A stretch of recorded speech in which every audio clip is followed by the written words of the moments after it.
Assalamu Walaikum. Hello friends, how are you? Welcome back to my new video.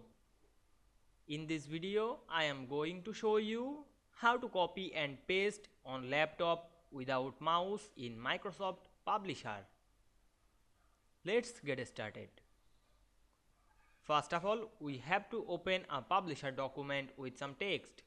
Now we want to copy and paste this document text without using mouse. Firstly select any text, press and drag on our mouse, then press Ctrl C on our laptop keyboard to copy this text. Then go to the another side and we want to paste this text using keyboard. Press Ctrl V on our keyboard. Now we can see we copy and paste text without mouse very easily. You can try some another text. Press Ctrl C, then press Ctrl V.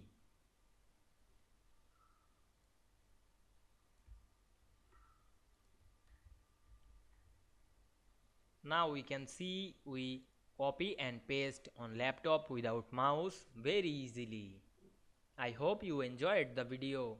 Please like, comment, share and subscribe my channel. Thanks for watching.